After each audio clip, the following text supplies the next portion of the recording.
Alors, bonjour à tous, je vous espère en pleine forme. Je réponds au nom de Kamako, je suis juriste et expert des questions d'assurance vie.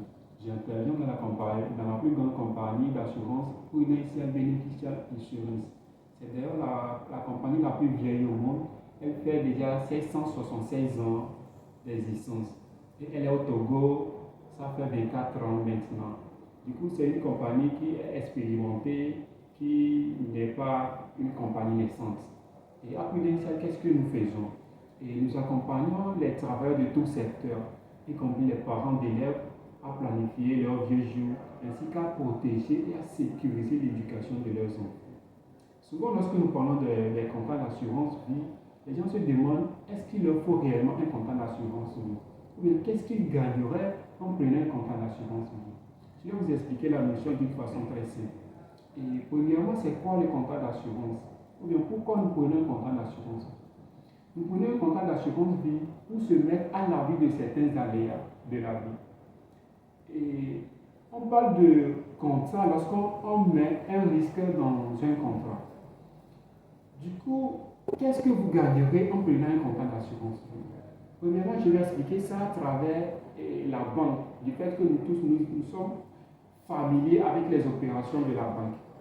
Souvent, il nous arrive de faire des comptes bloqués à la banque. Et ces comptes bloqués, ça s'étend sur une durée donnée. Et que nous disons que je dépose cet argent que je ne vais pas toucher. Et le banquier nous dit, le fait que vous déposez votre argent sur telle durée et que vous n'allez pas toucher, nous vous donnons des garanties ou bien des intérêts. C'est comme ça se passe. Et combien on nous donne comme intérêt?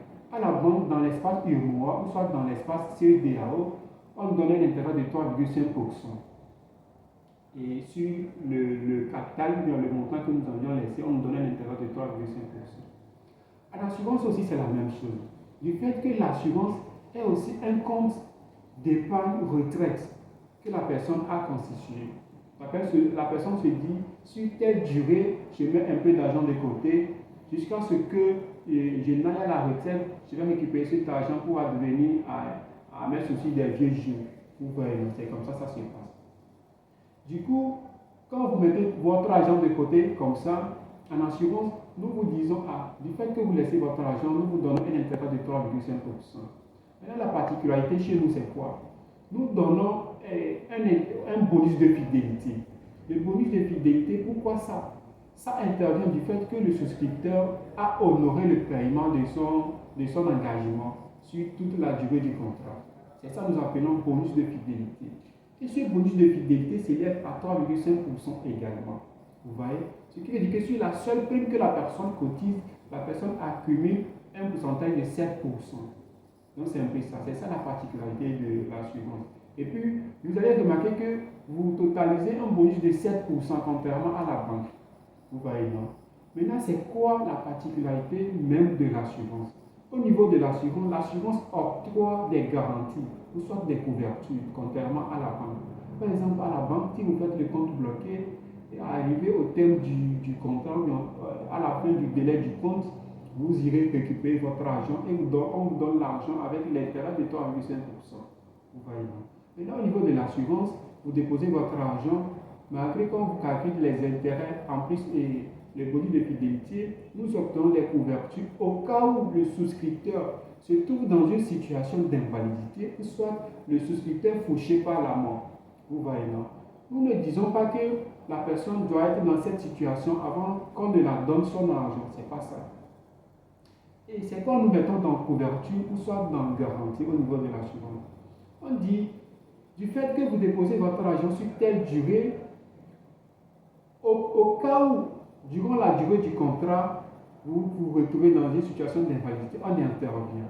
Et comment on règle ce cas-là? Lorsque l'invalidité ou bien le sinistre se présente, nous suspendons le contrat. On exonère la personne qui fait la prime de la prime qu'elle perd chaque fin du mois.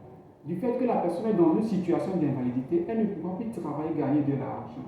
Donc c'est le pourquoi on arrête le contrat. Et on demande à la personne d'arrêter le paiement de sa prime. Et nous débloquons le capital garanti. C'est-à-dire le capital qui est garanti au début du contrat. lorsque vous faites le contrat d'assurance, lorsque vous versez la première prime, le contrat entre en vigueur à travers le versement de la première prime, ça détermine un montant pour vous que vous allez toucher à la fin du mois. Peut-être que c'est vous-même, dans vos ambitions, vous dites à la fin de la durée de mon contrat, je vais totaliser un truc de 20 millions. Et en fonction de ça, on détermine la prime que vous devez cotiser chaque fin du mois. Vous voyez là. Et lorsque les sinistres se présentent et en vous exonérant de tout ça là, on débloque les 20 millions là pour vous. Malgré que vous n'avez pas encore cotisé les 20 millions, on débloque les 20 millions là pour vous.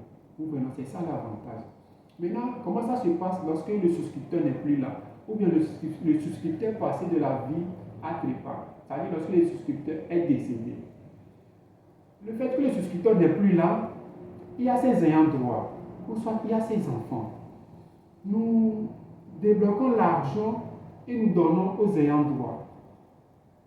Compte tenu de la souscription que le parent a effectuée, c'est aux ayants droit nous donnons l'argent. Vous voyez, c'est comme ça, ça se passe. Donc c'est ça les garanties que nous donnons au niveau de l'assurance. Le capital garanti offert que nous donnons aux ayants droit. Maintenant, c'est quoi? Le fait que vous avez un contrat d'assurance vie, ça vous donne aussi le droit d'avoir une attestation de déductibilité chaque fin d'année. Et à travers cette attestation, vous aurez une réduction de votre IRPP.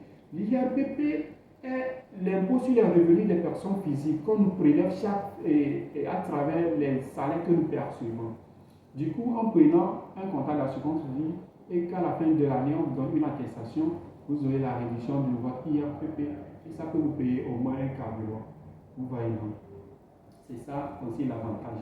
Maintenant, l'autre avantage, c'est aussi un moyen ou bien un mécanisme pour vous de céder un héritage à vos enfants.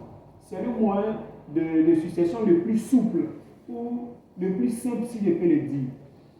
Contrairement, si nous prenons le cas de la banque et que vous avez de l'argent au niveau de la banque et que vous n'êtes plus là, qu'est-ce qui se passe?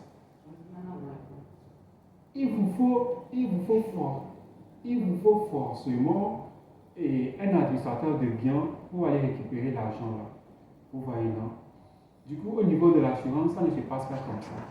Vous donnez le nom de l'intéressé ou bien la personne à qui vous voulez transférer ou bien léguer le bien ou bien l'héritage de l'assurance, vous donnez son nom dès la souscription du contrat.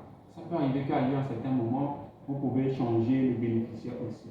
Vous voyez, à travers une lettre adressée à la compagnie d'assurance. C'est tous ces avantages-là que vous aurez en prenant une compagnie d'assurance.